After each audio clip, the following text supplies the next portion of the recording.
Hello everybody, Accureye here, and welcome back to another Tekken video. I'm not sure if we've done a Tekken video before, but yeah, welcome back to another Tekken video. So, in today's video, I thought we'd talk about something that, to me, would be kind of an interesting thought. It's kind of just an interesting thought. It's kind of an interesting talk because, to me, it does seem like it would be something that does interest people. Or maybe it doesn't. I'm not entirely sure. But it's, why do people button mash? What is the reason for button mashing?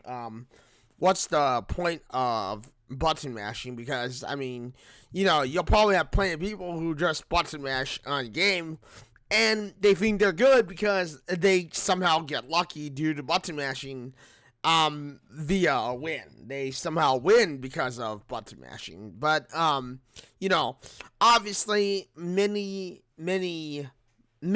fighting game players who play, or fighting game community people, fighting game players, and people who are really, really good at the game know that button mashing doesn't work. So, why does it, as a new player, as a noob, if you will, why do people think it's okay? Why is this okay for some people, and yet it's not okay in the long term or the long run of the game?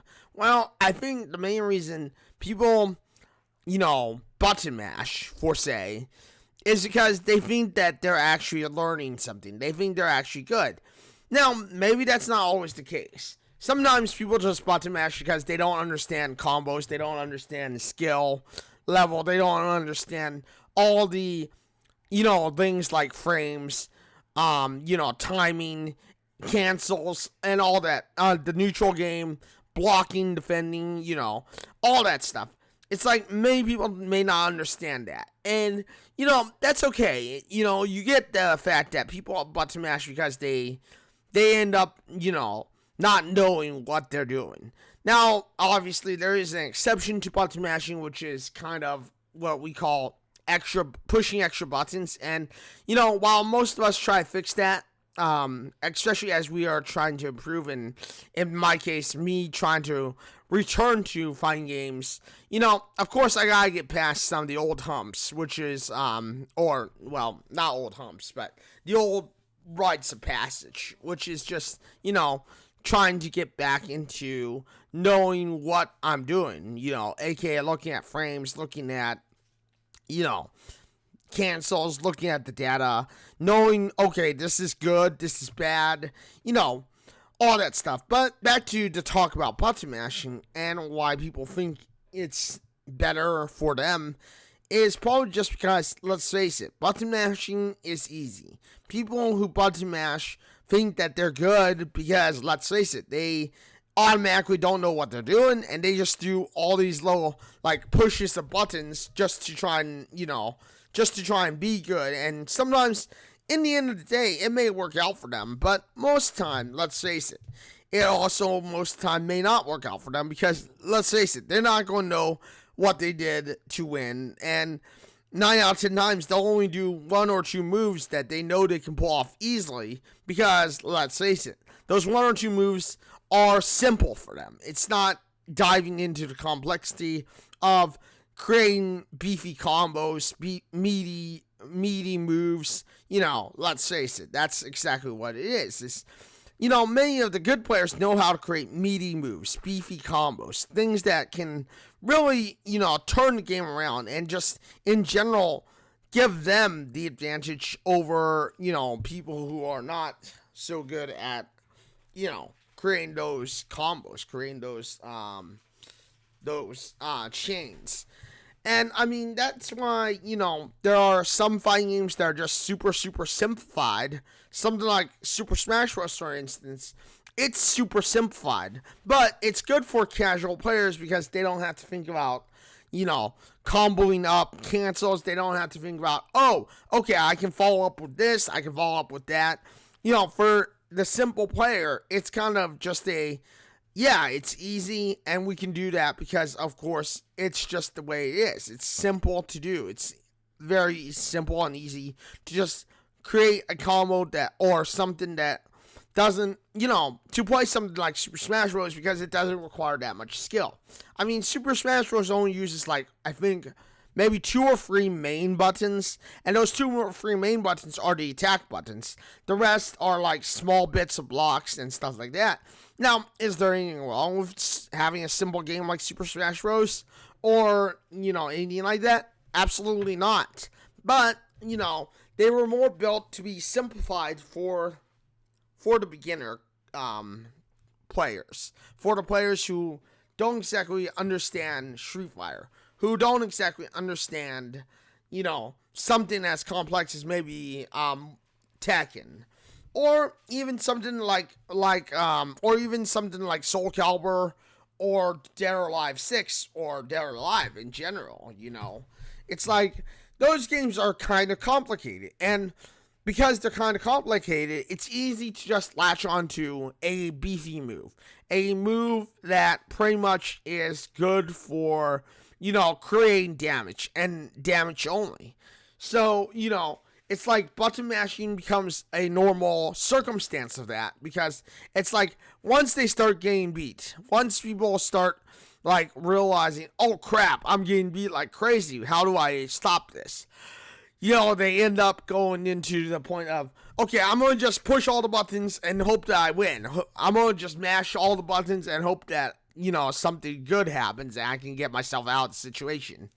Which, may I add, is exactly how button mashing kind of works. It's why the new players usually end up at some point quitting, because they'll always be beat by somebody who's better than them.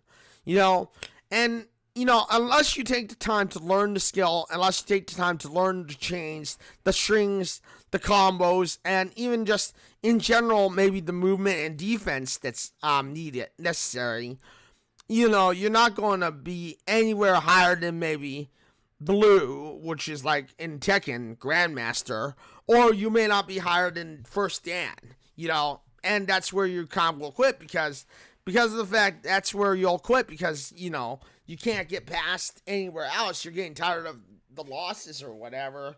And, that's kind of the case of why many players who get into fighting games because of the excitement all of a sudden are like, they quit because, let's face it, it may be too complex. Now, of course, Mortal Kombat 11, that may be a bit of a more simplified game.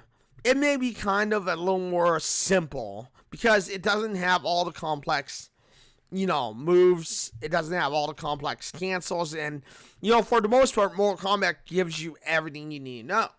Same goes with, like, Injustice 2. It gives you everything you need to know.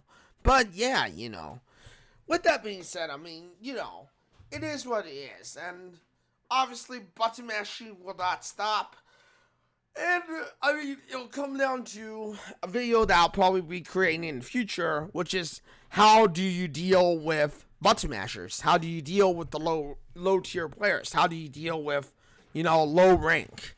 But yeah, with that being said, I mean, it is a bit of a shorter video. I do apologize. But, at the end of the day, button mashing does not win a fighting game. If you want to learn how to play a fighting game, then, the best way to learn is to practice.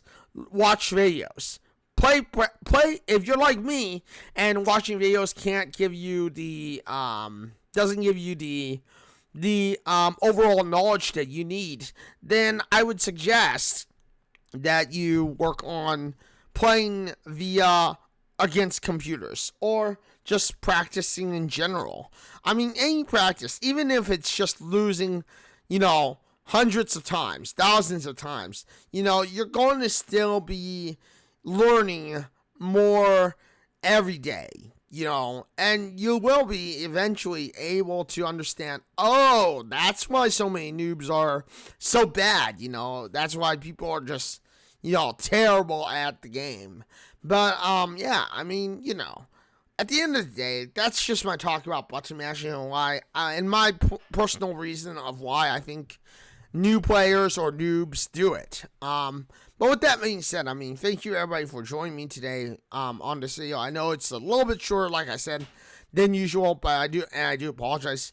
But yeah, thank you everyone for joining me today on this video. Thank you for watching this video. And yeah, I am live on Twitch at www.twitch.tv/Accureye. I am live on Wednesday, Thursday, and Saturday for sure for about 4 to 5 hours. But lately, I've also been live on Monday, Tuesday, and Sunday sometimes. Sometimes I'm live on Sunday. Monday and Tuesday for sure I've been live. So that would make my schedule Monday, Tuesday, Wednesday, Thursday, and Saturday. Friday and Sunday will always be a bonus stream. You never know if I'll be on, but those will be 2 to 3 hours long, just like my Monday and Tuesday streams. But with that being said, thank you everybody for joining me today on this video. Thank you for watching this video. If you like this video, you know what to do. I probably said it before, but hit the like button, get subscribed, and hit the bell notification because I know you don't know when my next video drops next. Thank you everybody for joining me.